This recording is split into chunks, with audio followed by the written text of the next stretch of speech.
Bonsoir à tout le monde. Merci d'être au rendez-vous pour le cours en ligne. Aujourd'hui, nous allons apprendre une leçon portant sur les conditions indispensables à la fécondation chez les spermaphites. Nous allons également voir les conséquences essentielles de la double fécondation chez les spermaphites. Il faut noter que les conditions nécessaires à la fécondation chez les spermaphites sont la pollinisation, la germination de la graine et la formation des entérozoïdes. La pollinisation, par définition, est le transport des grains de pollen sur une fleur. On distingue en général deux types de pollinisation. Il y a la pollinisation directe, lorsque les grains de pollen d'une fleur tombent sur le stigmate de la même fleur.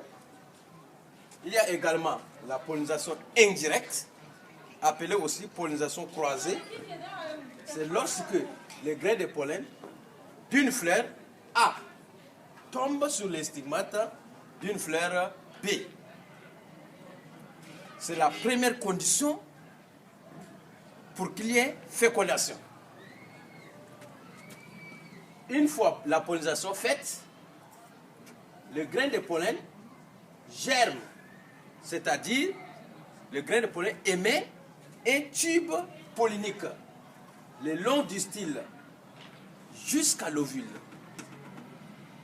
Et au cours de la germination, on assiste à deux phénomènes biologiques: la dégénérescence du noyau végétatif et la division du noyau reproducteur en deux entérozoïdes qui sont des spermatozoïdes et qui vont participer à la double fécondation.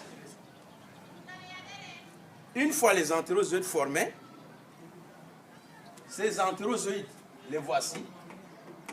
On a le premier entérozoïde ici et le deuxième entérozoïde.